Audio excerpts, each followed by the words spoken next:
السلام عليكم. أنا عدنان خليل من قناة فن الشطرنج. نكمل تكتيك الربط ونستعرض الجزء الثاني وهو الربط النسبي الريلاتيف بين الذي ذكرناه سابقا، وهو مهاجمة قطعة يوجد خلفها قطعة ذات قيمة أعلى غير الملك، وبذلك يتم ربط هذه القطعة، ولكن بخلاف الربط المطلق على الملك فإنه غير ملزم للخصم، أي أنه يستطيع تحريك هذه القطعة ولكن سوف يؤدي إلى خسارة القطعة الأعلى قيمة.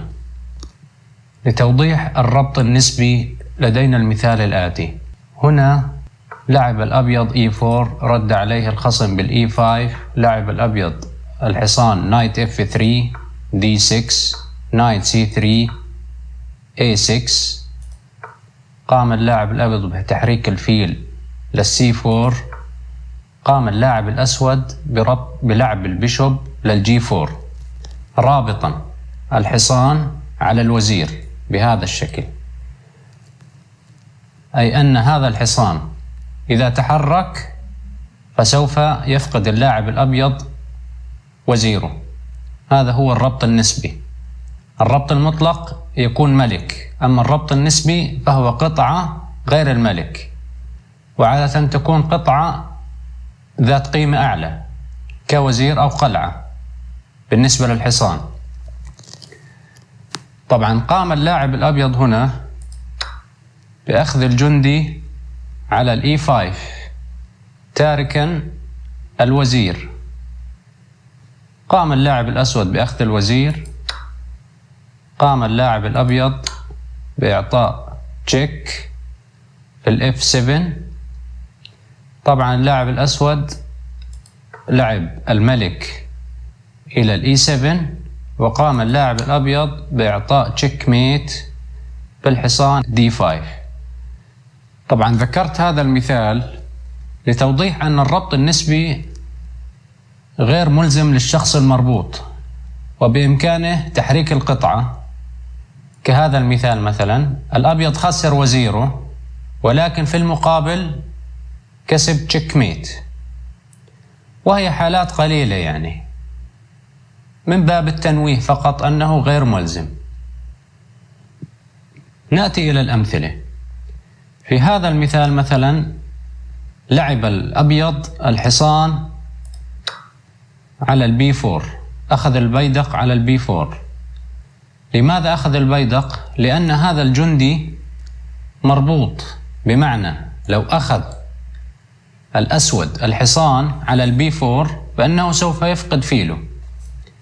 قام اللاعب الأسود بأخذ الحصان، قام اللاعب الأبيض بأخذ الفيل، وبذلك كسب جندي. المثال الثاني في هذا الشكل مثلا، لاحظ الأبيض أن الحصان مربوط على القلعة، بمعنى لو أن هذا الحصان تحرك سوف يفقد اللاعب الأسود قلعته،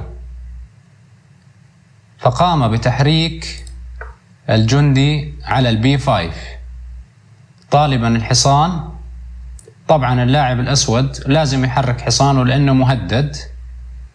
قام بتحريك النايت للE7، وقام اللاعب الأبيض بأخذ القلعة على الA8، وبذلك كسب الفرق فيل مقابل قلعة. لذلك لو رجعنا إلى الخلف، دائما هذه الأشكال تتواجد بكثرة في اللعب. أحيانا أنت تكون رابط قطعة، لو افترضنا أنه الأسود حرك القلعة فهو فك الربط، لذلك قام اللاعب الأبيض باستغلال الربط وإضافة الضغط بتحريك الجندي بطلب الحصان، فلذلك اضطر اللاعب الأسود أن يؤمن حصانه، وبالتالي اللاعب الأبيض أخذ القلعة وكسب الفرق. لدينا هذا المثال. قام اللاعب الأبيض بتحريك البيشوب للG5 رابطا الحصان على الوزير. فطبعا قام اللاعب الأسود بتحريك الملك للG7 بحيث أنه يحرر الوزير، لأنه طول ما هو الحصان مربوط بهذا الشكل الوزير أيضا لازم يظل مكانه. يعني لاحظ أنه ربط الحصان، وبالإضافة إلى ذلك فإن حركة الوزير أيضا يعني محدودة. قام اللاعب الأبيض بلعب بإضافة ضغط ولعب الكوين على السي 3 بهذا الشكل، وهذا ربط مطلق أيضا. هنا يعني قام اللاعب الأسود بمحاولة يائسة بتحريك القلعة بحيث أنه يجيبها، يعني مثلا يدافع عن الحصان بشكل أو بآخر. قام اللاعب الأبيض بتحريك الروك إلى الإف 1، وبذلك هذا الحصان سقط. ومن هنا نلاحظ يعني بالإضافة إلى أنه هذا الحصان عاجز عن الحركة، أيضا الوزير نوعا ما عاجز عن الحركة، لأنه لازم يظل حامل حصان. لذلك لاحظ أنت ربطت قطعتين بنفس الوقت، الحصان والوزير. نلاحظ أيضا في هذا المثال قام اللاعب الأبيض بأخذ الحصان. لماذا أخذ الحصان؟ لأن هذا الجندي مربوط على القلعة، بمعنى لو أخذ هذا الوزير وهو ما تم في اللعب، قام اللاعب الأبيض بأخذ القلعة، وأصبح لدينا هنا ربط مطلق، يعني هذا الوزير سقط. بالتالي أخذ الوزير القلعة، استرد الأبيض القلعة، وبذلك كسب اللاعب الأبيض قطعة. يعني لو عدنا إلى الشكل مرة أخرى نلاحظ أن اللاعب الأبيض لديه وزير وقلعتين وفيل، اللاعب الأسود قلعتين وزير حصان. قام اللاعب الأبيض أخذ الحصان، هنا الأسود أخذ الوزير، أخذ اللاعب الأبيض القلعة، استرد القلعة الأسود، وهنا أخذ الأبيض الوزير الأسود. لذلك نلاحظ أن الأبيض صفى لديه قطعتين مقابل قطعة واحدة للأسود، وهو مكسب للاعب الأبيض. هذا الشكل مثلا، ما هي أفضل نقلة للاعب الأبيض؟ أفضل نقلة للاعب الأبيض هي الروك تيك الإف 6. الروك أخذ الفيل على الإف 6. طبعا الفيل محمي بالحصان، لذلك اللاعب الأسود استرد الفيل بأخذ القلعة.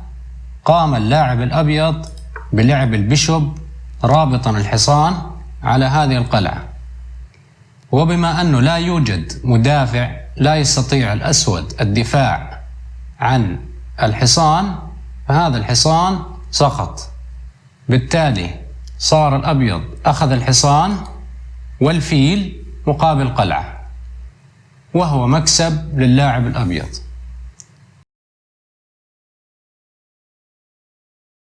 الخلاصة من هذا التكتيك، يستخدم الربط لتقليل فعالية القطع المربوطة كما وضحنا سابقا، سواء في الربط المطلق أو الربط النسبي. لذلك متى رأيت أنه يتواجد قطعة والنقل نفرض أنها حصان ووزير على نفس الخط، انظر دائما إلى الربط، سواء بالفيل أو الوزير أو القلعة، هذه القطع التي تربط. يجب التنبه دائما أن الربط النسبي غير ملزم للخصم، يعني ممكن في لقطة من اللقطات يضحي أو يكون مخطط للعب آخر. أيضا في حال أنك ربطت قطعة، دائما حاول أن تضغط عليها بكل ما لديك من قطع، وذلك من أجل الحصول على هذه القطعة، وهذا يعني هو الهدف من الربط، أو على الأقل تحجيم هذه القطعة والحد من نشاطها. سوف أترك طبعا سؤالين من أجل تطبيق هذا التكتيك. السؤال الأول: ما هي أفضل نقلة للاعب الأبيض؟ وبالمناسبة إذا لم تستطع يعني حل السؤال، فيكفي أنك حاولت، ولما إن شاء الله نحله سويا هي كنوع من مناقشة الأفكار وتطبيقها من أجل الحصول على أكبر قدر من الفائدة. وهذه يعني فكرة الأسئلة. السؤال الثاني: ما هي أفضل نقلة للاعب الأبيض؟ أيضا نأتي هنا إلى حل الأسئلة السابقة. وبالمناسبة يعني هذه الأوضاع هي من مباريات حقيقية تم لعبها. كان السؤال ما هي أفضل نقلة للاعب الأبيض؟ أفضل نقلة للاعب الأبيض هي أخذ الوزير القلعة بكش. طبعا اللاعب الأسود مضطر أن يأخذ الوزير. هنا قام اللاعب الأبيض بلعب الحصان على الإي 6 بتشيك، وعمل فورك للملك والوزير. طبعا مع مراعاة أنه هذا الحصان لا يستطيع أخذ هذا الحصان لأنه مربوط. يعني هنا إحنا استخدمنا نوعين من التكتيك، وهذا زي ما قلت سابقا من أنواع الكومبينيشن أو التكوينة، استخدام أكثر من نوع واحد من التكتيك للحصول بالأخير على أفضلية. طبعا هنا قام الملك بالابتعاد عن الكش، وقام الحصان بأخذ الوزير. لذلك اللاعب الأبيض أخذ قلعة وزير مقابل وزير وحصان، وهو مكسب للاعب الأبيض.